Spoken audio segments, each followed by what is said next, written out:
सरकार का काम मंदिर बनाना नहीं है, सरकार का काम मस्जिद बनाना नहीं है, सरकार का काम है यूनिवर्सिटी बनाना, कॉलेज बनाना, रोड बनाना। मंदिर से क्या कोई आईएएस बनेगा, पीसीएस बनेगा, आईपीएस बनेगा, जज बनेगा, डॉक्टर बनेगा, इंजीनियर बनेगा, चपरासी भी नहीं बनेगा। महामारी अपने चरम पर थी तो देश के हर मंदिर पर ताला लगा था। भगवान हमारी उस महामारी में काम नहीं आया, भगवान खुद मास्क लगा करके बैठा था। तो हमें क्या करना क्या है भगवान का? ये जो सरकार इस देश को अंधविश्वास की तरफ ले जा रही है, सरकार चाहती क्या है? मैं स्पष्ट, सरकार में गवार और अनपढ़ और जाहिर लोग बैठे हैं, उनके हाथ में किसी कारणवश हिंदुत्व के एजेंडे को लेकर के वो लोग सरकार में आ गए, उन्हें क्या पता? अभी जिन लोगों ने वोट दिया हिंदुत्व के नाम पर, उनको वो खुद अपने आप आईने के सामने खड़े होकर के खुद से जवाब मांगे कि जब तुम्हारे बच्चे इस कोरोना की जैसी बीमारी में मारे गए तो क्या प्रधानमंत्री नरेंद्र मोदी ने जो हिंदुत्व का एजेंडा किया था उस हिंदुत्व के एजेंडे के तहत कोई क्या नाम है आपको बचाने के लिए आया? राम मंदिर बने, राम मंदिर गिर जाए, इस देश के सारे मंदिर टूट जाए, मैं उस मंदिर और मस्जिद और ये जो सिस्टम है ना, इस सिस्टम का पार्ट ही नहीं हूं। मैं पार्ट हूं, मेरे बच्चे इंजीनियर बने, डॉक्टर बने, प्रोफेसर बने, साइंटिस्ट बने, मैं उसका हिस्सा हूं। राम मंदिर जन्मभूमि की नींव में जो सबसे पहले लोग लगेंगे वो स्वर्ग में जाएंगे, तो ये हजारों लोग आपको ऐसे भी मिल जाएंगे जो उस नींव में गिरने को तैयार हो जाएंगे, क्योंकि धर्म की अंधभक्ति जो होती है वो सबसे बड़ी होती है। जो लोग गाय के मूत्र को पी लेते हों, जो अपनी माँ को जो है अपने माँ बाप की सेवा नहीं करते हों, लेकिन गौ माता के नाम पे जो है वो दूसरों की हत्या कर देते हो, तो इस देश के अंदर मूर्खों की बड़ी संख्या, एक बड़ी जमात तैयार हो गई। सर, राम मंदिर का 5 अगस्त को भूमि पूजन होना है और स्वयं खुद प्रधानमंत्री वहां पर जा रहे हैं, लेकिन देश में कुछ लोग इस चीज़ का विरोध कर रहे हैं कि ये जो एक आदमी संवैधानिक पद पर बैठा हुआ है वो कैसे किसी धार्मिक स्थल का शिलान्यास कर सकते हैं। तो आप कैसे देखते हैं सर? जो लोग विरोध कर रहे हैं, पहली बात तो मैं उनका समर्थन करता हूं कि वो बिल्कुल संवैधानिक बात है जिसका वो समर्थन कर रहे हैं। और जो लोग ये जैसे जब आपने बताया कि माननीय प्रधानमंत्री जी खुद उसके शिलान्यास के लिए जा रहे हैं, तो ये गलत है, क्योंकि भारत जो है एक सेकुलर कंट्री है और सेकुलर कंट्री में जो भी आदमी संवैधानिक पद पर है वो ना तो हिंदू है, ना मुसलमान है, ना सिख है, ना उसका व्यक्तिगत मजहब हो सकता है, लेकिन जिस चेयर पे, जिस कुर्सी पे वो बैठा है उस कुर्सी का कोई मजहब नहीं है और उस कुर्सी पर की गरिमा को समझना चाहिए। और उस कुर्सी की गरिमा को बनाए रखने के लिए अब उसको कोई भी प्रधानमंत्री, आज नरेंद्र मोदी है, कल कोई और भी हो सकता है, परसों कोई और भी हो सकता है, तो उसको उस कुर्सी की गरिमा को समझना चाहिए, संविधान को समझना चाहिए।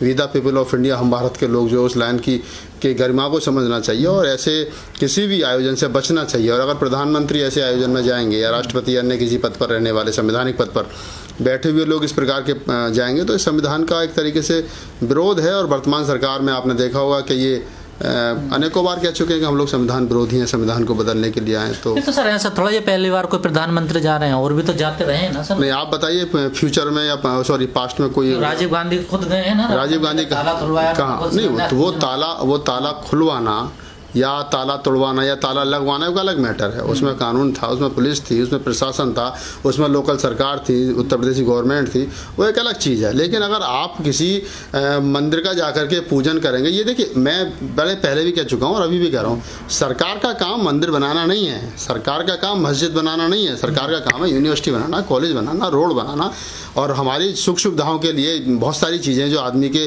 जीवन जीने के लिए बनती है वो बनाना। अगर मंदिर बनाने का काम पुजारियों का, मस्जिद बनाने का मौलवियों का, गुरुद्वारा बनाने का काम ग्रंथियों का है, बुद्धिविहार बनाने का काम बुद्धिस्ट मॉन्कों का है, तो ये उनका काम है। धर्म को फैलाना, धर्म को बढ़ाना या धर्म के बात करना, ये सरकार का काम नहीं है। सरकार का काम जो मैंने बताया वो है, सरकार का काम है कॉलेज बनाना, यूनिवर्सिटी बनाना, रोड बनाना, आदमी की सुख सुविधाओं की चीज बनाना। मंदिर से रोजगार मिल रहा ना लोगों को, कई लोगों मंदिर से क्या कोई आईएएस बनेगा, पीसीएस बनेगा, आईपीएस बनेगा, जज बनेगा, डॉक्टर बनेगा, इंजीनियर बनेगा, चपरासी भी नहीं बनेगा।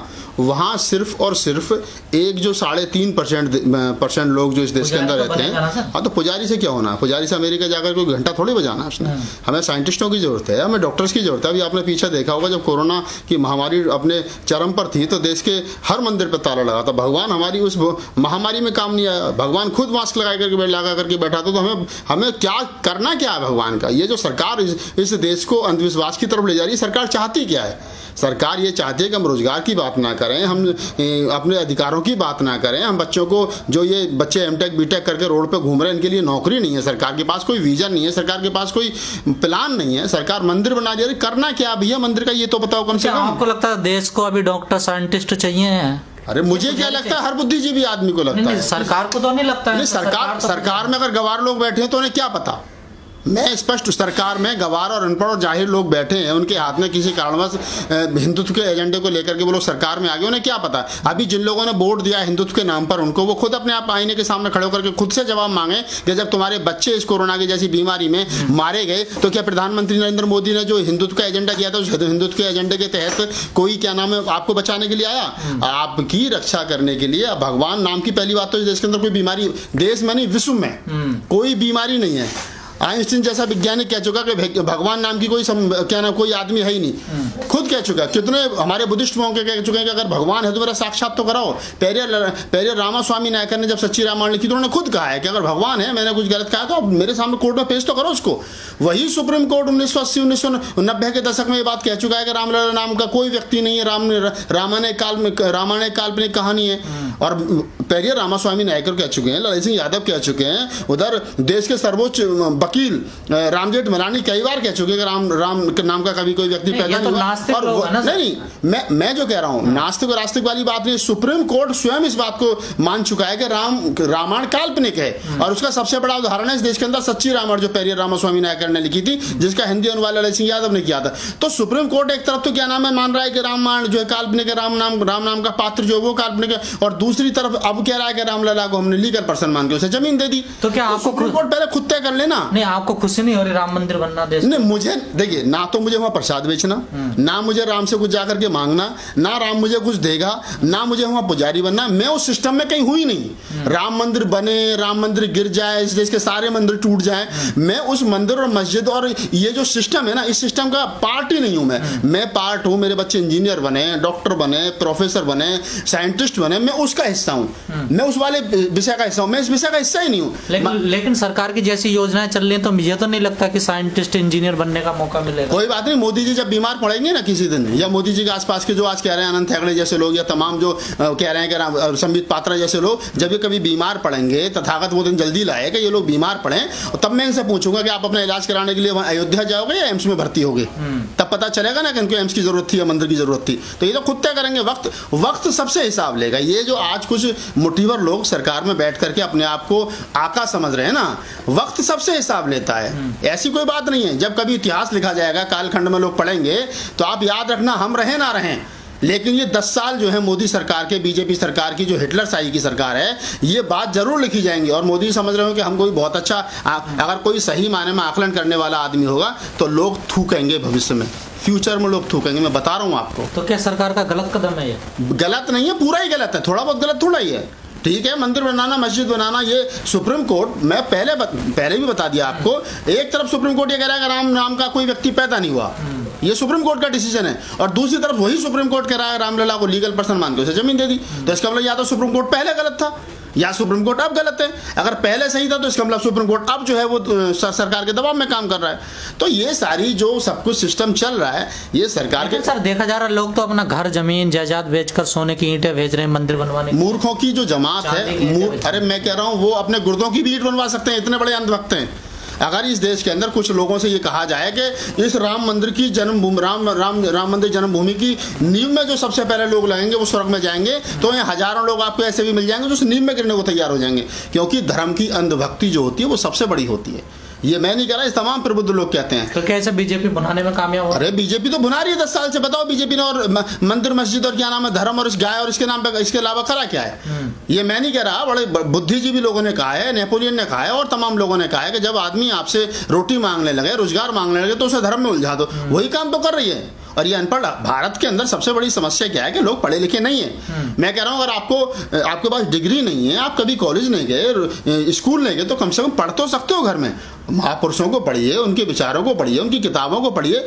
डिग्री होना महत्वपूर्ण विषय नहीं है, लेकिन ज्ञानवान होना महत्वपूर्ण विषय है। हम लोग डिग्री लेने के बावजूद भी ज्ञानवान नहीं है। कारण यह है कि सिर्फ हमने, हमारी जो शिक्षा रही वो सिर्फ नौकरी वाली रही। लेकिन आप कह रहे हैं कि प्रधानमंत्री नाकाम रहे, वो तो रफेल भी ले आए देश के लिए। हाँ, तो रफेल ले आए, तो रफेल पे भी उन पर पूरे आरोप लगे हैं कि वो रफेल को लेकर के चाहे घोटाला हुआ। पिछले योजना में आपने देखा होगा, इससे पहले पंचवर्षीय योजना जो थी कि किस प्रकार कांग्रेस ने उनको घेरा, खूब सीपी जाम करा पूरे देश में, है लड़ुआ का जो क्या नाम है 20-80% महंगा राफेल विमान खरीदा उन्होंने, जिसको कांग्रेस 10 रुपए में खरीद रही थी राफेल विमान को, आज उसी को वो क्या नाम 90 रुपए में खरीदे। तो आप समझ सकते हैं कुछ कितने % का जो है वो घोटाला इसको कहिए क्या नहीं कहिए। और राफेल बनाने का काम या राफेल की मरम्मत का या राफेल के लिए लेकर के जिस प्रकार से अनिल अंबानी का पिछले 3-4 साल पहले नाम प्रकाश में आया था, तो वो तो ये वाला काम चल रहा है, सब लोगों को पता, अंधा बांटा रेवड़ी फिर अपने थे। वो मोदी जी के 4-5 गुर्गे हैं, कुछ लोग भागे विदेश पैसा लेकर के, कुछ वो लोग भागने की फिराक में इस 5 साल में। उनका ना देश के विकास से कोई मतलब है, ना महिलाओं के विकास से कोई मतलब है, ना शूद्रों के विकास से कोई मतलब है, ना दलितों के विकास से कोई मतलब है, ना उनका उद्देश्य इस देश के अंदर मंदिर स्थापित करना, हिंदुत्व का एजेंडा लागू करना और हिंदुत्व के एजेंडे में सबको भुलाए रखना, सब मेन उद्देश्य। ओबीसी के बयान को आप कैसे देखते हैं? नहीं, ओबीसी ने पहली बात तो मैंने उनका स्टेटमेंट पूरी तरीके से पढ़ा नहीं उन्होंने क्या कहा है, लेकिन ओबीसी ने अगर कुछ कहा है, क्या कहा है पहले तो उन्होंने ये कहा है कि एक संवैधानिक पद पे बैठा हुआ आदमी अगर ऐसे जा रहा है, वो सबके प्रधानमंत्री हैं, तो वो अकेले कोई किसी एक धर्म का है। नहीं देखिए, अगर ओबीसी ने ये बात कही तो वो तो मैं भी कह रहा हूँ, उनको ट्रोल किया जा रहा है। नहीं, अरे ट्रोल तो मुझे भी ट्रोल करेंगे लोग। मैंने एक ही बात कही थी, पागलों की कोई कमी थोड़ा ही है। जो लोग गाय के मूत को पी लेते हों, जो अपनी माँ को जो है अपने माँ बाप की सेवा नहीं करते हों, लेकिन गौ माता के नाम पे जो है वो दूसरों की हत्या कर देते हों, तो इस देश के अंदर मूर्खों की बड़ी संख्या है, एक बड़ी जमात तैयार हुई। और पिछले 6 साल वो लोग तो संसद में बैठे हैं, आप कैसे मूर्ख कह सकते हो उनको? अरे ये तो संसद में क्या, जब उस जमाने में से जब देश आजाद हुआ था, तभी लोग ये कहते थे कि गडरिया पटरिया और क्या नाम है खटीक पटीक और ये पटेल गुजर जाकर के क्या उसमें संसद में हल चलाएंगे, तो ये उन लोगों को तो जाति के आधार पर कहते थे। मैं कहता हूँ आज तो कर्म के आधार पर लोग संसद भवन में ऐसे लोग बैठे हैं कि जो बिल्कुल अकल से पैदल हैं, बिल्कुल अकल से पैदल है। आज भी संसद भवन के अंदर आप जाकर के संसद भवन के जो सांसद हैं उनका आप उठा करके देखेंगे रिकॉर्ड, कितनों पे आपराधिक मामले हैं, कितनों पे पैसा कमा लिया उल्टा सीधा पार्टी फंड में 20 करोड़ 50 करोड़ रुपए दिए, टिकट ले लिया, मोदी की लहर है, जीत करके चले गए। उससे क्या उम्मीद करोगे आप आदमी से कि आपके भले की बात करेगा? क्या योजना उसके पास में, क्या विजन है आपके इस देश के युवाओं के लिए, बुजुर्गों के लिए? चुन तो जनता ही रही। अरे जनता चुन रही है, जनता उस आदमी को जानती नहीं है जो क्षेत्र में 3 महीने पहले गया है, जनता नहीं जानती। जिस दिन इस देश की जनता इतनी जागरूक हो जाएगी ईमानदारी से कि हम वोट किसको दे रहे हैं, मैं ईमानदारी के साथ कह सकता हूं उस दिन घटिया लोग राजनीति में जाना बंद कर देंगे, चाहे वो मोदी जी हों और चाहे मोदी जी जैसे तमाम लोग हों जो देश भर में राजनीति में स्थापित हो चुके हैं। ये जब तक उखाड़ करके नहीं फेंके जाएंगे तब तक काम चलेगा। कुछ संत कह रहे हैं कि वो शुभ मुहूर्त नहीं है और मोदी जी उसका अब ये तो संत तय करें शुभ मुहूर्त है अशुभ मुहूर्त है, ऐसा भी कुछ होता है? नहीं, कहाँ होता है, हम तो मुहूर्त मानते नहीं। अगर मैं तो जब कहूंगा ना कि जब ये शुभ और अशुभ कह रहे हैं, जब जो इनके हिसाब से सबसे बुरा दिन होता हो, सनातनी मैथोलॉजी के अनुसार, सनातनी परंपराओं के अनुसार जो सबसे बुरा दिन होता हो और जो उस दिन का सबसे ज्यादा विरोध करता हो, अगर उस दिन उसके घर में बच्चा पैदा हो, उसकी हत्या कर दे, तो मैं मान लूंगा ये बुरा दिन है। नहीं है ना, जब घर में जो चीज आती, जब कुछ चीज आती है ना तब बुरा नहीं होता, जब कुछ देना पड़ता तब अच्छा और बुरा होता है। ये हिंदू धर्म का या सनातनी परंपराओं का सबसे बड़ा पाखंड है। वो अपने मतलब की चीज लेते हैं और दूसरे लोग आदमी को उसी पूरे सिस्टम में फंसाए रखते हैं। चलिए ठीक है सर।